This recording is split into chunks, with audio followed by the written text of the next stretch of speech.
আমাদেরকে প্রেম শিখায় না, আমাদেরকে আইন শেখানো হয়।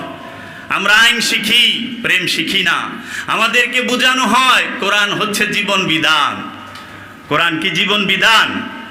কোরআন হচ্ছে আত্মদর্শন, জীবন দর্শন। আত্মদর্শনের নাম হচ্ছে আল কোরআন, জীবন দর্শনের নাম হচ্ছে আল কোরআন। আমরা কোরআনের তাফসীর পড়ি,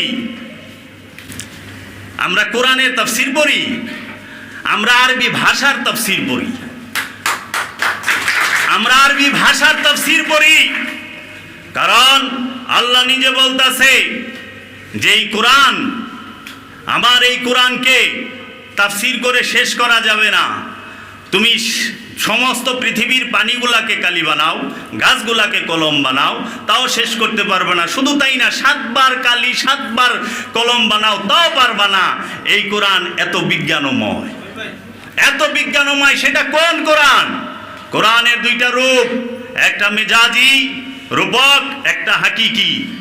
একটা নূরি কোরআন আর একটা কাগজ কালির ছাপানো বাইন্ডিং করা কোরআন। আল্লাহর হাবিব যে দিয়েছেন সেটা নূরি কোরআন, আল্লাহর হাবিব যে দিয়েছেন সেটা জবানি কোরআন। আল্লাহর হাবিবের জবান থেকে কোরআন বের হয়েছে। আমরা আল্লাহর জবান থেকে কোরআন বাইরেইতে শুনি নাই, দেখি নাই। কেউ দেখছে এখানে যে আল্লাহর জবান থেকে কোরআন বের হয়েছে? কোরআন বের হয়েছে আল্লাহর হাবিবের জবান থেকে, আল্লাহর হাবিবের ঠোঁট থেকে। আল্লাহর হাবিব আলামিন সৈয়দুল মুরসালিন। এর জন্য আল্লাহর হাবিব এসে বলেছেন, আমি বলতেছি আজকে রুহুল আমিন এসেছিল হেরা পর্বতে, আমরা তাই বিশ্বাস করেছি। কিন্তু আল্লাহর হাবিবের সামনে যে রুহুল আমিন এসেছিল, দ্বিতীয় আর কে দেখছে জগতে? দ্বিতীয় কেউ ছিল? ছিল না। তাহলে কোরআন হচ্ছে আল্লাহর রসুলের বাণী। কোরআন নিজেই বলতেছে এই কোরআন হচ্ছে সম্মানিত রসুলের বাণী। এই কোরআনকে নিজের নফসের উপরে তাফসীর করতে হয় বাবা। কোরআনকে কাগজের উপরে তাফসীর করলে জীবনও হেদায়েত পাওয়া যাবে না। কোরআনকে তাফসীর করতে হবে নিজের নফসের উপরে, নিজের প্রাণের উপরে, নিজের জীবনের উপরে। আমরা কি যাহারা হাফেজ হয়েছি, মাওলানা হয়েছি, মুফতি মুহাদ্দিস মুফাসসির হয়েছি, তারা নিজের জীবনে কোরআন তাফসীর করেছি? নিজের নফসের উপরে কোরআন তাফসীর করেছি? না। আমরা সাদা কাগজের উপরে কালো কালি দিয়া লিখতে লিখতে লিখতে লিখতে আমরা কাগজ আর কালির মধ্যে তাফসীর করছি, কাগজের মধ্যে তাফসীর করছি, জীবনে না। কারণ কোরআনুল মাজিদ জীবনের মধ্যে তাফসীর করতে পারলে আর কিছু লাগে না। বাবা জাহাঙ্গীর বলেছেন, সকল ধর্মের একমাত্র মূল উপদেশই হচ্ছে আপন নফসের সাথে মিশে থাকা, খান্নাস রূপী শয়তান হতে মুক্তি নেওয়া। সকল ধর্মের, খালি ইসলাম ধর্মের না, মুসলমান ধর্মের না, সকল ধর্মের একমাত্র মূল উপদেশ, আর কোনো উপদেশই নাই।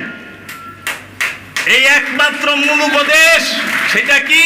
আপন নফস থেকে খান্নাস রূপী শয়তানকে তাড়িয়ে দেওয়া বাবা।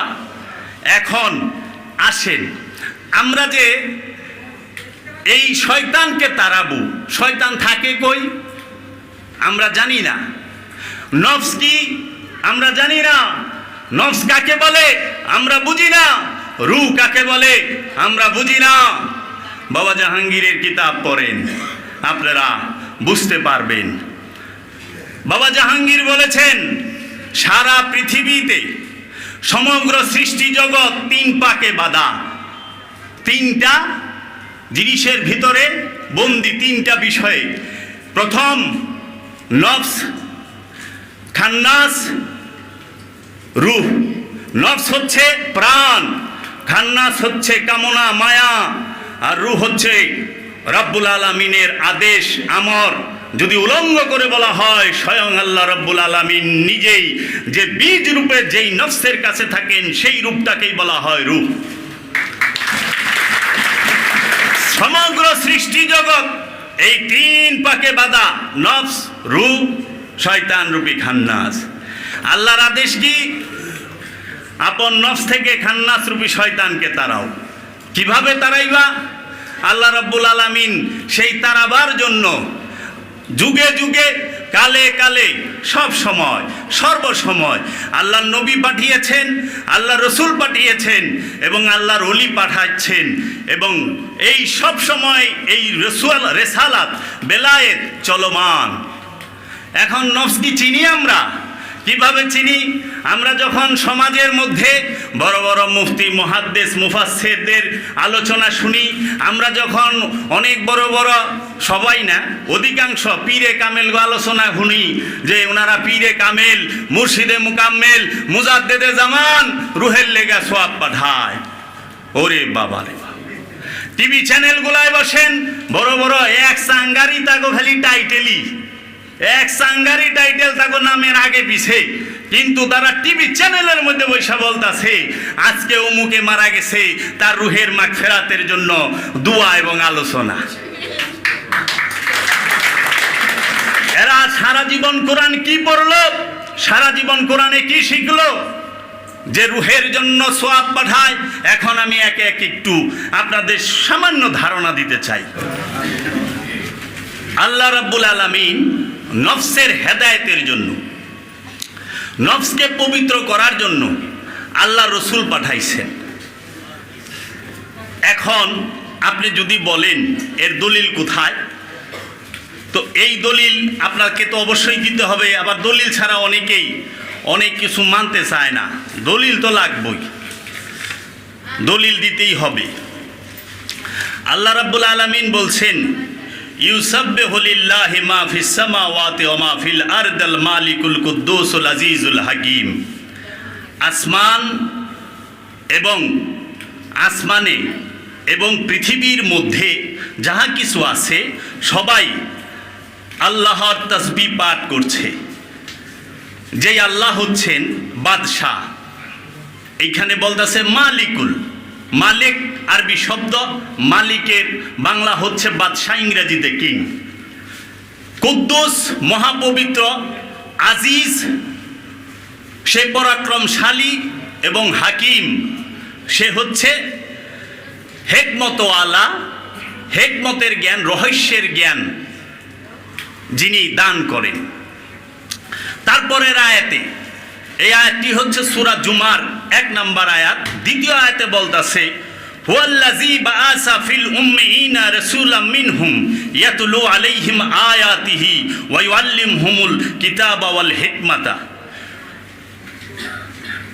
খেয়াল কইরেন আল্লাহ কি বলতেছে, হুয়াল্লাযী বাআসা ফিল উম্মিয়িনা রাসূলুম মিনহুম।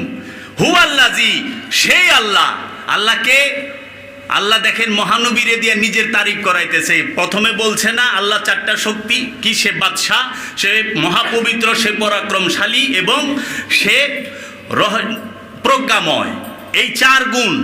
তখন কিভাবে প্রমাণ হইব? তখন সে বলতেছে হুয়াল্লাযী, তিনি সেই আল্লাহ যিনি উম্মিয়িনদের মধ্যে একজন রসুল পাঠাইছে। এই রসুল যে আমি পাঠিয়েছি, আমার রসুলের চেহারার দিকে তাকাও, আমাকে দেখতে পাবা। আমার রসুলের সিরাতের দিকে তাকাও, আমাকে জানতে পারবা। আমার রসুলের আদর্শবান হয়ে যাও, আমার রঙে রঙিন হয়ে যাইবা। এই জন্য আল্লাহ বলছে আমার হাবিব, এই মানুষেরা দেখবে আপনাকে, চিনবে আমাকে। আমার হাবিব ইয়া রাহমাতাল লিল আলামিন, এই মানুষেরা আপনাকে দেখবে, আমাকে চিনবে।